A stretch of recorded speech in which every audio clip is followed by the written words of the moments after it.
Thank you, Bose, Rakesh, and Jennifer. Okay, next speaker.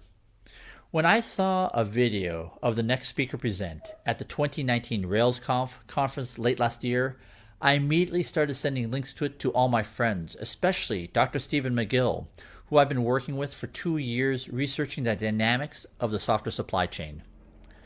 One of the observations made in the information security community is that the best way to stay secure is to simply stay up to date on your software dependencies. It's easy to say, but difficult to operationalize because so often when we update our dependencies, everything breaks. Which is why developers avoid updating dependencies in their daily work, and then to discover that their production applications have significant vulnerabilities in them. Which is why I'm so excited that our next speaker is going to tell her story. Eileen Uchitelle was literally just promoted to become a principal engineer at GitHub. She will tell us about the 7-year journey of how GitHub finally migrated from Rails 2 to Rails 5 and the increasingly dire problems that necessitated it. She will tell us about all the amazing benefits that it also enabled. She has some lessons and very specific advice that every technology leader needs to hear because the story she tells you is happening in every organization. I'll also mention this. I've been so blown away in every conversation I've had with her. She has elevated what I thought great engineers can achieve and has raised the bar on what I think all engineers need to do for their organizations. Here's Eileen.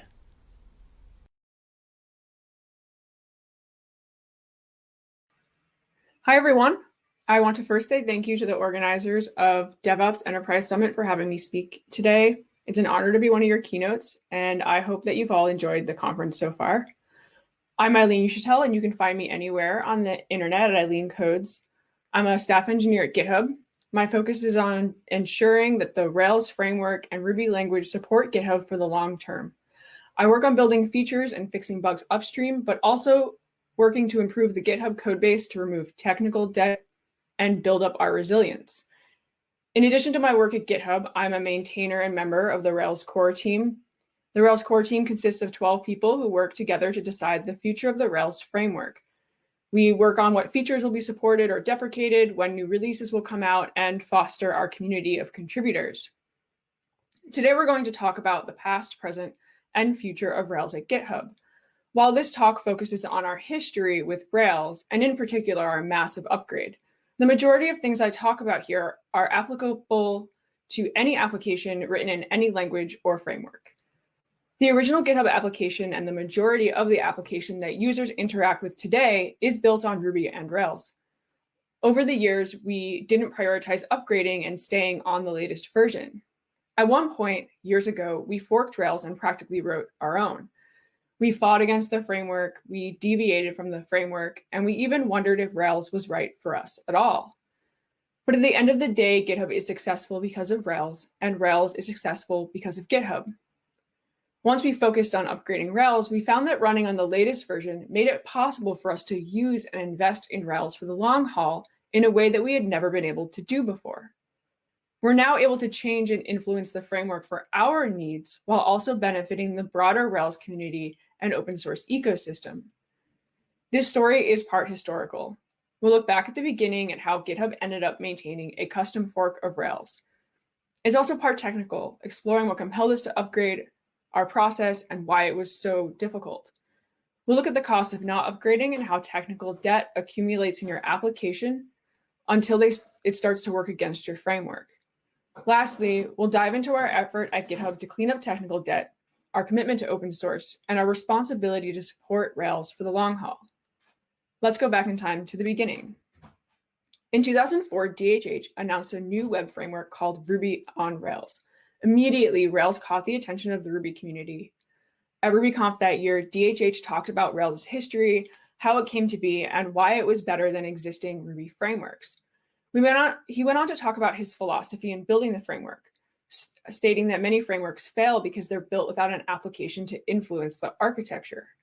He said that frameworks are retrospectives. They should be extracted, not built.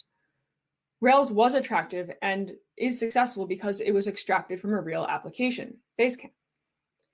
In the early years, Rails complexity grew slowly, and Rails 1.0 was released in December of 2005. 2 years later, Rails 1.2 was released. That same year, Tom Preston Warner was at a Ruby meetup in San Francisco when he showed his friend Chris Wainsrath a tool called Grit. Grit was a Ruby tool that allowed you to view Git repositories in an object-oriented way. It would become the basis for Git repos on GitHub. After seeing Grit, Chris was immediately hooked, and a few days later, the GitHub Rails application was born. GitHub was created using Rails 1.2.3, and after a short beta, GitHub was released to the public in April of 2008. The next day, the Rails framework moved off of their own SVN server to using Git on GitHub. In 2009, Rails 2.3 was released. In the early days when Rails would release a new version, GitHub would quickly upgrade to get the new features and bug fixes. But sometime between 2008 and 2009, GitHub forked Rails. Now, remember, this was the Wild West of Rails startups. No one really knew what the future of Rails or GitHub was going to be. We weren't yet talking about the importance of upgrades or staying current with Rails master. And honestly, Rails wasn't as stable as it is today. I don't want to go as far as to say that Rails didn't care about performance or stability at this time, but I know a lot of app developers felt that way. It definitely wasn't a concern the same way it is today. Maybe that's because we were all kind of inexperienced back then, or maybe it was because Rails was good enough for its most important user, Basecamp. Maybe it was because GitHub didn't contribute enough upstream. For whatever reason, the problem wasn't that GitHub just forked Rails and added a bug fix here, a performance improvement there. It wasn't just a fork with backports from upstream. GitHub's fork was Rails with custom code just for GitHub. It was Rails morphed into a different framework that was built for GitHub the way Rails was built for Basecamp. And as